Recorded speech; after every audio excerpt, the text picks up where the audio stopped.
Hello guys, कैसे हैं आप। सौंदर्या आईएएस में दोस्तों आपका स्वागत है। आज के लेक्चर में हम ज्वालामुखी वॉल्केनोज को देखेंगे और इनसे रिलेटेड हमारे एग्जाम में किस तरह के क्वेश्चन पूछे जाते हैं और हमारा यहाँ पे कहाँ पे डाउट होता है और इन सब के बारे में हम डिटेल में अध्ययन करेंगे। और शॉर्ट में ही हम पूरी तरह से गागर में सागर बनाने का कार्य करेंगे दोस्तों। यानी हमारे एग्जाम के जितने भी क्वेश्चन आते हैं, कहाँ से आ रहे हैं, किस तरह से आ रहा है, कौन कैसे घुमा रहा है, इन सब के बारे में हम लोग डिटेल में जानने का प्रयास करेंगे दोस्तों। जैसे कि हम सभी लोगों को ये पता है कि हमारी जो पृथ्वी है ये बहुत सारी चट्टानों पर है। किस पे है दोस्तों? बहुत सारी चट्टानों पे है। यानी 100 बड़ी चट्टानें हैं, उनके बाद बहुत सारी छोटी चट्टानें हैं जिस पर हमारा भूधरा पूरी पृथ्वी डिपेंड है। दूसरी चीजें हम जानते हैं दोस्तों कि पृथ्वी के आंतरिक भाग पर बृहद मैग्मा पाया जाता है। क्या पाया जाता है दोस्तों? मैग्मा। और इस मैग्मा का जो तापमान है दोस्तों, इस मैग्मा का जो टेम्परेचर है ये 600 से लेकर 1200 डिग्री सेल्सियस है। अब दोस्तों यहाँ पे जब 600 से 1200 डिग्री सेल्सियस है तो निश्चित रूप से ये बहुत दहक रहा होगा। ठीक, अगर इन केस कभी भी किसी भी प्लेट के बीच में अगर गैपिंग हो गई, यानी सुई के नोक के बराबर भी गैपिंग हो गई, जैसे यहाँ पे अगर गैपिंग थोड़ा सा भी हो जाएगी तो ये मैग्मा तेजी से ऊपर निकलेगा। तेजी से ऊपर निकलेगा तो नीचे गिरेगा दोस्तों, ऐसे। और जब मैग्मा ऊपर से नीचे गिरेगा तो इसी को हम क्या कहते हैं दोस्तों? लावा कहते हैं। और इस घटना का ही नाम क्या है? ज्वालामुखी। अब देखते हैं दोस्तों, यहां से जब चीजें निकलेंगी तो यहाँ पे क्या बनाएंगी? गड्ढा। क्या बनाएंगे दोस्तों? यहाँ पे क्या बन जाएगा? गड्ढा। बोलो क्या बना? गड्ढा। इसी गड्ढा को हम क्या कहते हैं दोस्तों? क्रेटर। क्या नाम दिए हैं? क्रेटर। ध्यान रखना दोस्तों, उल्का पिंड के गड्ढा को भी क्या कहते हैं हम? उसके में भी हमने फोकस किया था कि उल्का पिंड में से भी जो गड्ढा होता है उसको भी क्रेटर कहेंगे। अच्छा दोस्तों, ये बताइए, जब गड्ढा होगा तो यहां से जब मैग्मा ऐसे तेजी से बड़ी मात्रा पे निकलेगी तो अब क्या होगा? यहाँ पे ये होगा कि यहाँ पे जनरली दो टाइप्स ज्वालामुखी के दिखेंगे दोस्तों, प्रकार दिखेंगे। क्या प्रकार दिखेगा? अब ये जब चीजें निकलेगी तो यहाँ पे एक मात्रा होता है दोस्तों सिलिकॉन। सिलिकॉन की मात्रा डिफाइन करेगी कि जो ज्वालामुखी यहां से निकल रहा है, ज्वालामुखी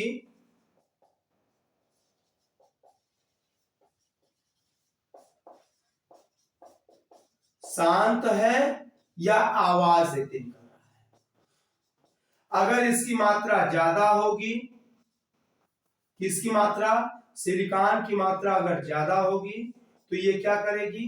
आवाज देगी। कम होगी,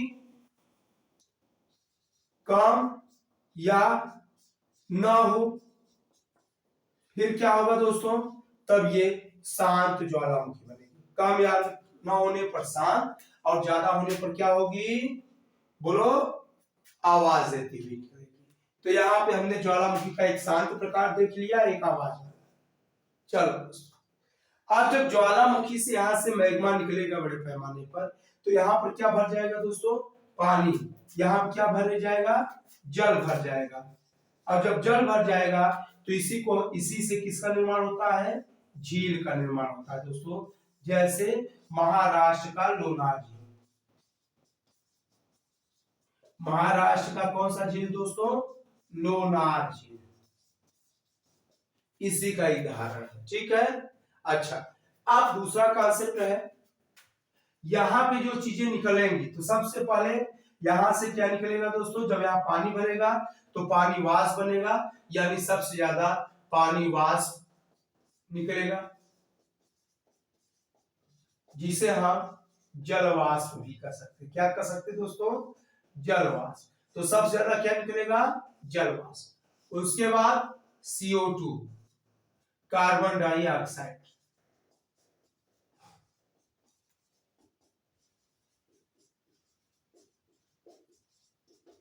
फिर क्या निकलेगा? सल्फर डाई या SO2।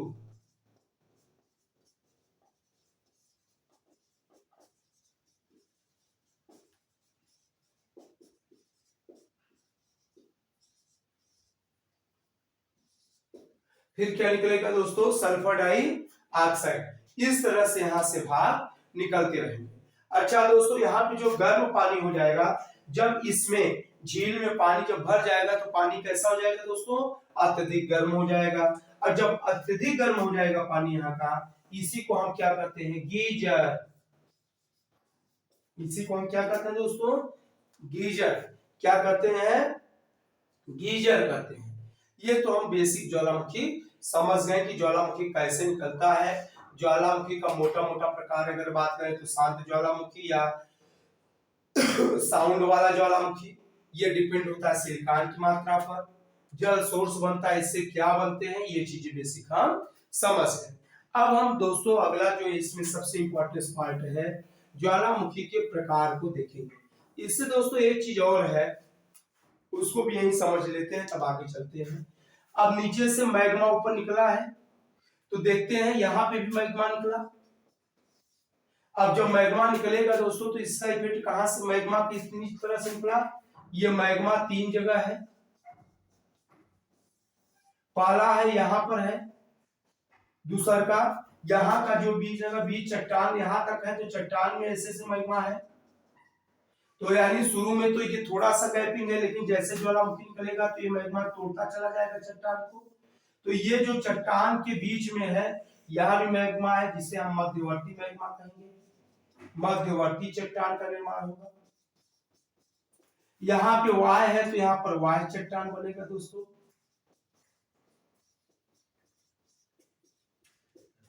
यहाँ पर सबसे नीचे वाले भाग पे अगर हम बात करेंगे, तो सबसे नीचे जो चट्टानें पाई जाती हैं, ये किसके नीचे हैं, ये चट्टानों के नीचे हैं। यानी इसी को हम पाताली चट्टानें भी कहते हैं दोस्तों। कौन सी चट्टानें बोलेंगे, पाताली चट्टानों भी बोलते हैं। और इस तरह से जो भी चट्टानें यहाँ पे पाई जाएंगी, पाताली चट्टानें कहेंगे। यानी कुल कहने का मतलब यहाँ पर यह है कि जो भी कुछ होगा ना, तो यहाँ पर ये तीनों चट्टानें क्या है दोस्तों, ये तीनों लावा से बनी है। यानी यहाँ पर अग्नेय चट्टानें, कौन सी चट्टानें हैं, अग्नेय चट्टानें हैं, यानी आग है। यानी दोस्तों यहाँ पर हमने ये देखा कि अग्नेय चट्टानों से ही, अग्नेय जो चट्टानों का निर्माण है, इन्हीं मैग्मा से हुआ है। और ये चट्टानें कितनी प्रकार की हैं, 3 प्रकार की। फिर से हम लोग एक बार रिवाइज करने का प्रयास करेंगे। चैप्टर का नाम है ज्वालामुखी।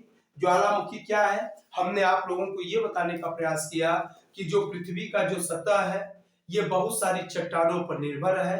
अगर इन केस किसी कारणवश चट्टानों के बीच में गैपिंग आ जाता है, किसी कारणवश चट्टानें अपने स्थान से खिसक जाती हैं, खिसकने की या गैपिंग आने के रीजन होते हैं, वो अभी रीजन पर डिस्कस हम करेंगे।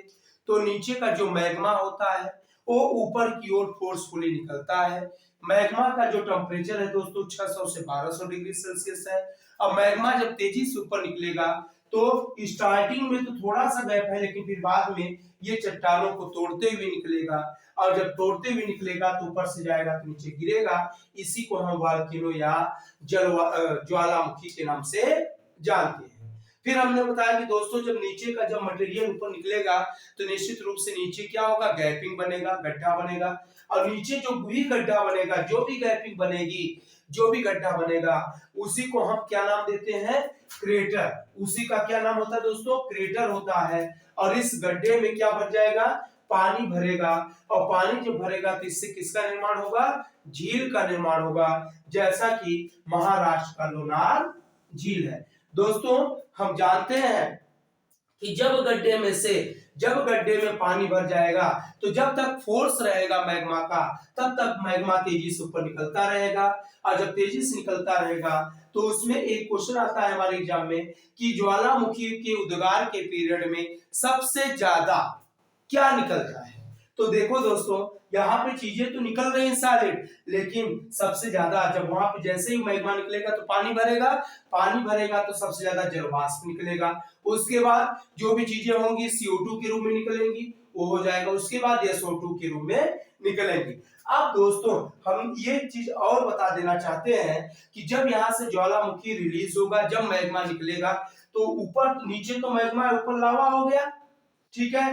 अच्छा, दूसरी चीज हमने बताया कि इसमें जब पानी गर्म होगा तो गर्म पानी बीच बीच में ये गिरता रहेगा, जिससे फुहारे निकलेंगी, गर्म धारा के फुहारे कहते हैं हम, और इसी को हम दोस्तों क्या बोलते हैं, गीजर के नाम से जानते हैं। दूसरा हमने यहाँ बताया कि दोस्तों कभी कभी हम देखते हैं कि जो ज्वालामुखी निकलता है हमारा, बहुत तेज साउंड करते हुए निकलता है, तेजी से आवाज करते हुए धड़ाम ड्रोम निकलेगा, और कभी ज्वालामुखी शांति रूप से निकलता है।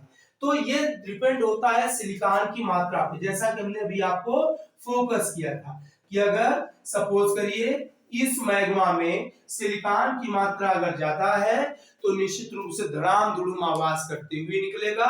सिलिकॉन की मात्रा कम है या न के बराबर है तो शांत ज्वालामुखी का निर्माण होता है।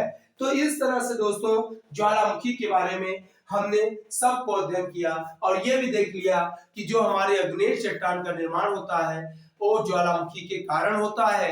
आने वाले वीडियो में हम इसके बारे में अग्नेय चट्टान को और अच्छे से देखने का प्रयास करेंगे। अब यहाँ पर हम ये देखते हैं कि दोस्तों जो ज्वालामुखी की घटना होती है, इसको हम अगर घटना के दृष्टिकोण से देखें तो हम इसे 3 भागों में डिवीजन कर सकते हैं। कितने पार्ट में बांट सकते हैं दोस्तों?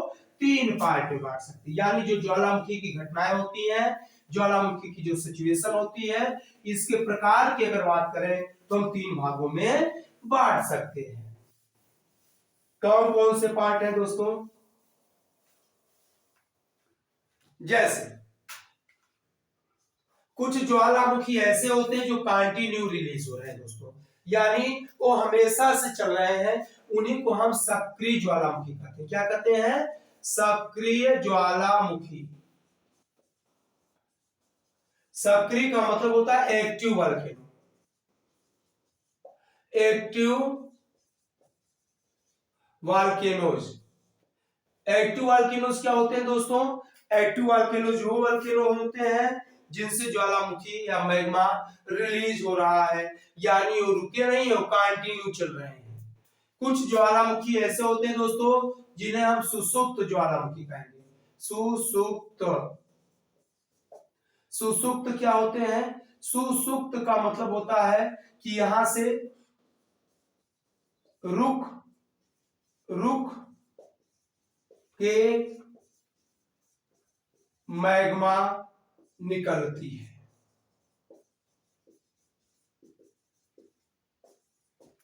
यानी दोस्तों यहां पे अगर हम बात करें तो सुसुप्त ज्वालामुखी के अंतर्गत मैग्मा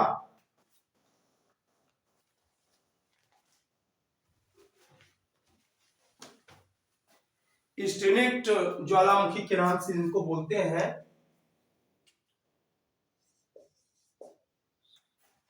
इसमें क्या होता है दोस्तों? इसमें मैग्मा काफी समय से बंद रहता है, यानी इसको ये भी बोल सकते हैं और ये भी कह सकते हैं कि निकलने की संभावना बनी रहती है। मैग्मा निकल नहीं रहे हैं लेकिन निकलने की संभावना कंटिन्यू बनी है कि कभी भी निकल सकते हैं।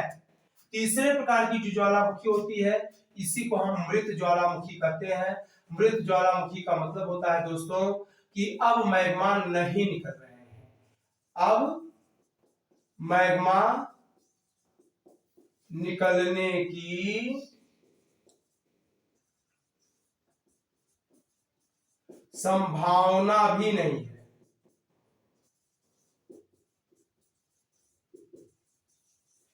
यानी हम यहां पर देखें कि जो सक्रिय वोल्केनो होते हैं, सक्रिय वोल्केनो होते हैं, इसको हम कहते हैं स्टेनिक्ट वोल्केनो।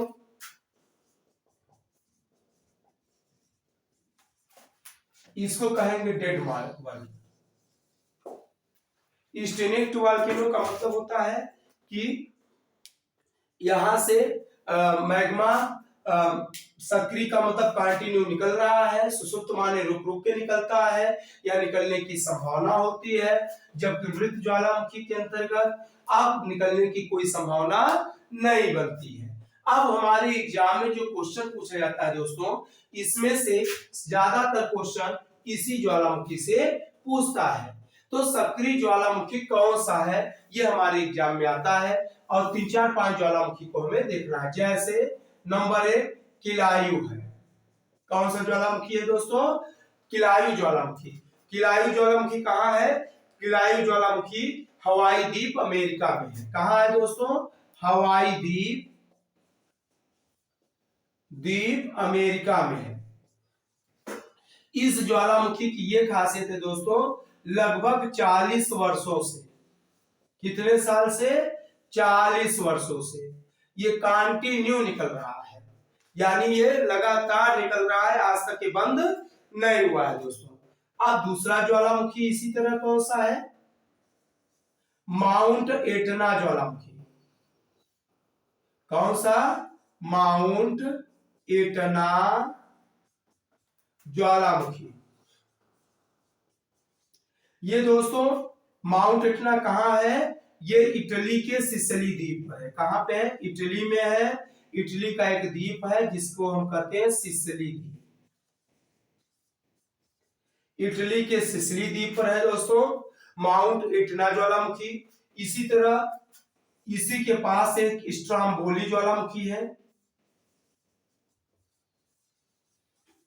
स्ट्रोम्बोली ज्वालामुखी। स्ट्रोम्बोली ज्वालामुखी कहां पे है दोस्तों? इसी को भूमध्य सागर का प्रकाश स्तंभ कहते हैं। स्ट्रोम्बोली ज्वालामुखी को हम क्या बोलते हैं? भूमध्य सागर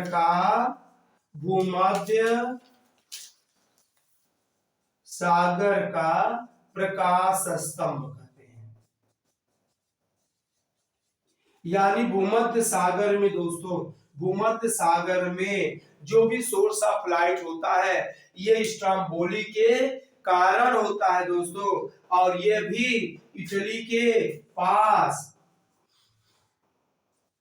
पिनारी द्वीप पर है। और ये जो द्वीप है इटली के पास में पिनारी द्वीप, ये सिसिली द्वीप के पास है। और स्ट्रोम्बोली ज्वालामुखी को हम भूमध्य सागर का प्रकाश स्तंभ कहते हैं।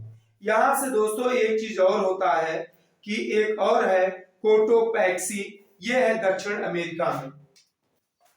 एक और ज्वालामुखी इसमें कौन सा दोस्तों? कोटोपैक्सी। कोटोपैक्सी है इक्वाडोर में और ये पड़ता है दक्षिण अमेरिका में। अब यहां पर हम लोगों ने ये देखा दोस्तों, नोट कर लीजिए कि जिससे कि कोटोपैक्सी ज्वालामुखी कहां पे है? इक्वाडोर में, दक्षिण अमेरिका में। हमने यहाँ पर 4 ज्वालामुखी को बताया है। सक्रिय ज्वालामुखी में भी लंबी लिस्ट है, लेकिन वो हमारे पॉइंट टू एग्जामिनेशन उतने इंपॉर्टेंस नहीं है दोस्तों। अब यहाँ पर हम देखेंगे क्या भारत में भी कोई सक्रिय ज्वालामुखी है?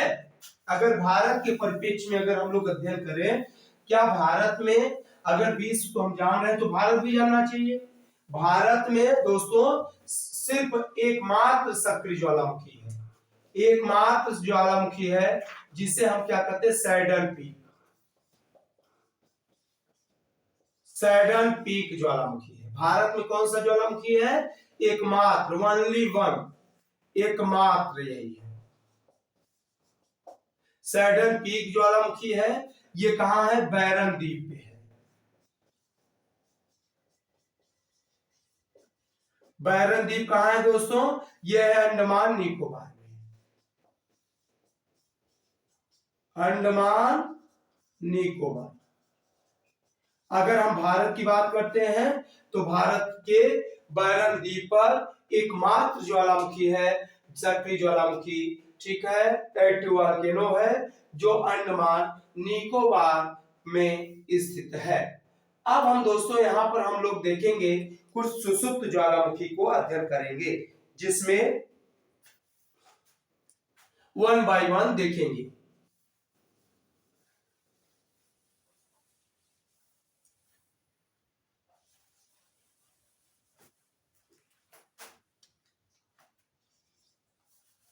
जैसे सियरा नेवादा पर्वत, सियरा नेवादा ज्वालामुखी, ये दोस्तों सियरा नेवादा पर्वत भी बन गया। इस ज्वालामुखी से क्या बन गया है?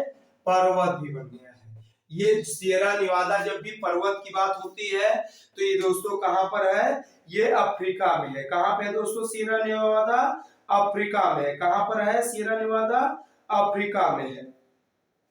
दूसरी चीज है दोस्तों,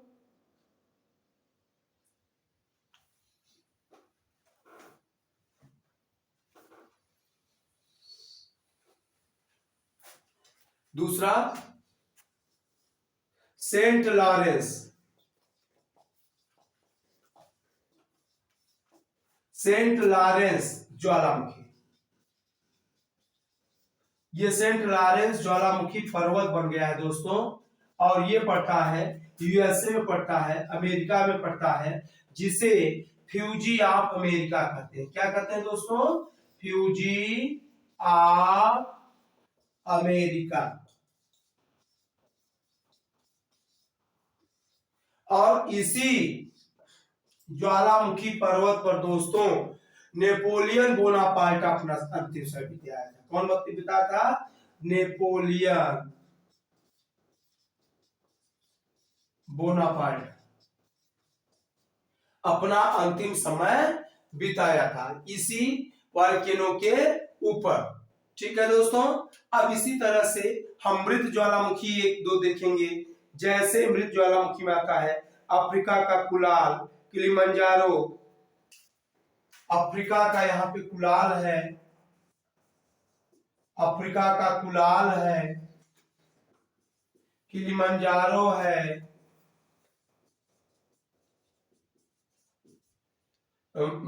मिस्र का पोपा है,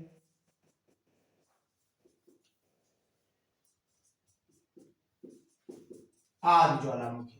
तो दोस्तों यहाँ पर हमारे पॉइंट टू एग्जाम की अगर बात करें तो सिर्फ 2-3-4 क्वेश्चन ही हमारे काम के हैं ज्वालामुखी में। ज्वालामुखी में खासकर सुषुप्त ज्वालामुखी से ही क्वेश्चन हमारे सक्रिय ज्वालामुखी से ही क्वेश्चन पूछा जाता है, बाकी इससे इतना ज्यादा इंपॉर्टेंस नहीं है। फिर भी सियरा नेवादा पर्वत की इंपॉर्टेंस है, सेंट लॉरेंस की इंपॉर्टेंस है, ये बेसिक चीजें जानना है। अब यहां से एक चीज और क्वेश्चन बन सकता है कि अगर ज्वालामुखी निकल रहा है तो निश्चित रूप से ज्वालामुखी जब निकलेगा तो ठंडा होगा, तो ज्वालामुखी पर्वत का निर्माण होगा। अगर हम ये बात करें कि विश्व का सबसे ऊंचा ज्वालामुखी पर्वत कौन सा है, तो आप क्या बताओगे, ओजोस डेल सेलाडो है। अगर हम कह दें कि विश्व का सबसे ऊंचा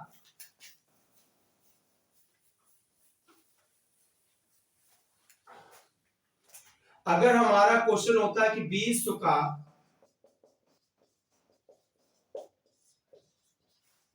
सबसे ऊंचा ज्वालामुखी पर्वत कौन है, तो हम कहते ओजोस डेल सलाडो है। ये कहां है, अर्जेंटीना चिली के बीच है। और ये कहां दोनों पड़ता है, ये पड़ता है दक्षिण अमेरिका पड़ता है दोस्तों। तो इस तरह से ये चीजें क्लियर हो जाती है। तो थैंक यू क्लास। अब अगले चट्टान में हम चट्टान पर बात करेंगे, किस तरह से चट्टान का निर्माण होता है, चट्टान कितने प्रकार के होते हैं, इन पर हम डिटेल में अध्ययन करने का प्रयास करेंगे। अगर दोस्तों आपको वीडियो अच्छा लगेगा तो हमारे वीडियो को लाइक करें, शेयर करें, सब्सक्राइब करें और भी दोस्तों के पास भेजिए, जिससे कि ज्यादातर लोगों का कार्य होता रहे और point two examination exact question जानते रहे बच्चे कि कहां से क्वेश्चन हमारे परीक्षा में पूछा जाता है। Thank you class.